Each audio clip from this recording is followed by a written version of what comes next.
Bom, então nesta célula aqui, eu vou gerar os dados de forma dinâmica. Então temos essa função random aqui do NumPy, aí fumante aqui para adicionar 20% na lista, e para a região também a gente faz dinâmica. Aqui acrescentar um valor de fumante, e dependendo da região também. Em seguida a gente vai criar o data frame e salvar num CSV. Então aqui eu estou importando, ou seja, que eu salvei, que eu vou importar. Também coloco um head aqui para a gente comparar, ver que é o mesmo arquivo. Aqui um describe para a gente ter algumas métricas aqui, como o máximo de cada coluna, o mínimo, média. Então aqui eu também adiciono um matplotlib, que é para gráficos, né, criar gráficos, e tem umas configurações aqui de estética. Aqui eu aplico um shape para a gente dar uma visualizada aqui na quantidade de linhas e colunas. Então, como eu tinha dito, eu gerei 1000 linhas dinamicamente, e ela tem 7 colunas. E aqui as informações do tipo, né? Então nós temos aqui a coluna, o tipo dela, também mostra o registro. Bom, e aqui então eu estou aqui eu adicionei umas linhas para a gente conseguir enxergar os dados, né? Ter uma noção melhor de distribuição dos dados. Então 18 até 65, então dá para a gente ver aqui a quantidade, né? Então dá para a gente ter uma noção mais ou menos da distribuição. Acho que a idade até ficou relativamente adequada. IMC também. Nós temos também filhos aí. Nós temos 0, 1, 2, 3 e 4. Então aqui também dá para ter uma noção. Um pouco mais de 200 não tem filho, né? E os encargos, né? Então a gente vê aqui, eu vou importar esse sklearn, vai nos ajudar na... Aqui eu já faço, né, essa separação, mas depois a gente vai separar de novo uma melhor distribuição. Aqui então nós temos 20% para teste, né? Então 80% para treino. Aqui eu faço uma separação dos dados para treino e teste. E aí eu executo aqui esse ist para a gente ter uma noção mais ou menos da distribuição dos dados, né? Como a gente tem aqui não é uma distribuição uniforme, então eu estou aplicando aqui a estratificação. Ou seja, a gente vai criar uma nova coluna, categoria, para a gente tirar como base para fazer uma distribuição mais uniforme. Então nós temos as funções aqui para isso. E aqui a gente vai ter uma nova, né? Nova variável de treino e teste. Então aqui eu faço um print para visualizar e dá para ver que ela está até bem distribuída agora, né? Daqui a gente remove, porque não tem necessidade, né? E aqui eu só faço remove em cada categoria que a gente não vai usar. E aqui eu faço um head aqui só para ter uma noção mais ou menos dos dados. A gente verifica se tem nulo. Não tem nenhuma coluna, nenhum valor nulo, nenhuma coluna com valor nulo. Então a gente não precisa tratar, mas se houvesse nulos a gente poderia tratar de várias maneiras. Poderia excluir a coluna se ela não fosse importante, ou colocar uma média, né, entre os valores, ou utilizar aqui algumas outras bibliotecas, algumas outras funções do sklearn. Aqui a gente vai pré-processar as categorias. Então a gente vai separar. Aqui nós temos as categorias que precisam ser tratadas, né? Vamos usar esse autoencoder aqui. Então nós temos as opções, que é feminino, masculino, gênero, se fumante ou não, região. Então ele vai transformar essas strings, né? Feminino, masculino, sudeste, fumante, por valores, né? Ou seja, no caso o primeiro registro é feminino, então ele colocou 1, se não for seria 0. O masculino não é, então porque é feminino, então fica 0. A gente vai criar pipeline, pré-processamento.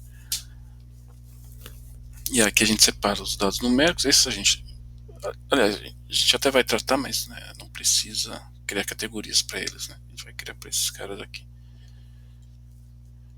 Usa esse standard scalar aqui. Então aqui nós temos xtrain prepared, ou seja, nós passamos, ele fez esse transform.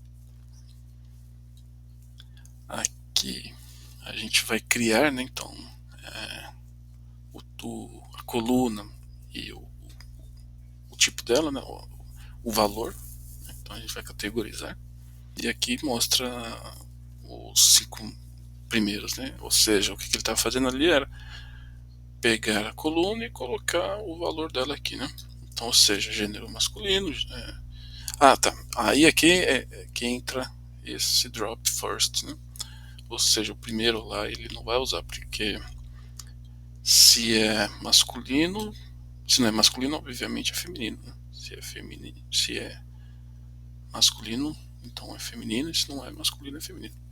Então, ou seja, que fumante, se é fumante, no caso aqui, né? Então, se fumante sim é 0, então fumante não é 1. Então aqui nós temos, né, as regiões, ou seja, se tudo é 0, aqui são 5 regiões e aqui só temos 4, né? Então ele já entende que é a região que falta aqui. Nós vamos treinar, então nós vamos usar linear regression.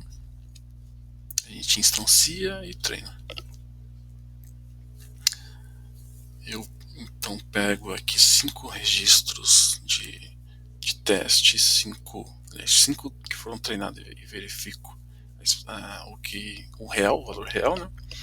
Então aqui a gente consegue visualizar o que ele previu e o valor real, né?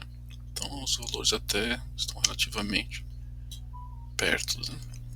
E aqui eu vou fazer algumas métricas para verificar o RMSE, o MAE, o R quadrado e o MAP aqui, né? E aqui eu faço o teste, né? Então eu vou fazer um predict aqui.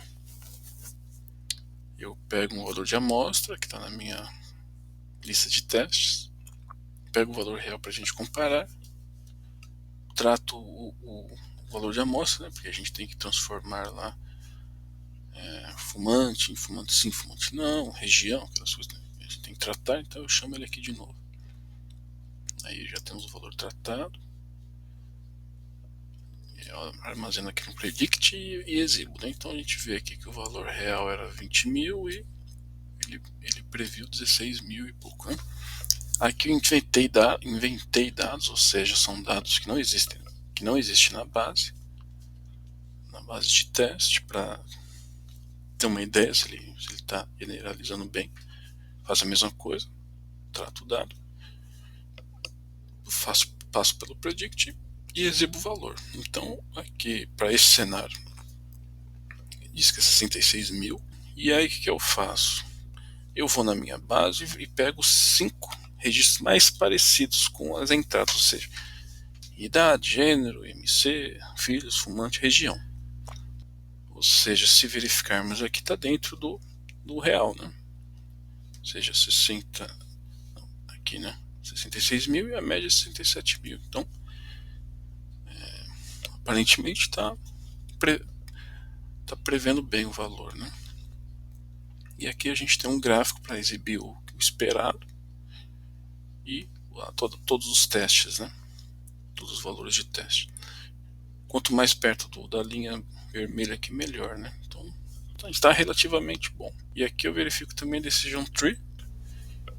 Então aqui a gente vai instanciar, vai treinar. Aqui faz as precisões do conjunto de teste e aqui a gente avalia, né? Então nós temos aqui esses valores. Está um pouco menor, R quadrado aqui. Então aqui eu também vou verificar, vou comparar um registro de teste e um valor real. Então, valor real 20 mil e o de teste e o que ele previu 17 mil. Aqui eu também coloco aquele registro criado, preparo e faço a previsão, né? E aqui eu imprimo. Então foi 81 mil. E eu vou fazer a mesma coisa, né? Eu vou pegar aqui e pegar os 5 registros mais se assemelham àquele registro. E é a mesma coisa, a gente vê que o fumante puxa bastante, né, o valor para cima. Então, e aqui eu também vou desenhar o gráfico, você pode ver que podem notar até que ficou mais perto da vermelha, ou um pouco mais espalhado, né?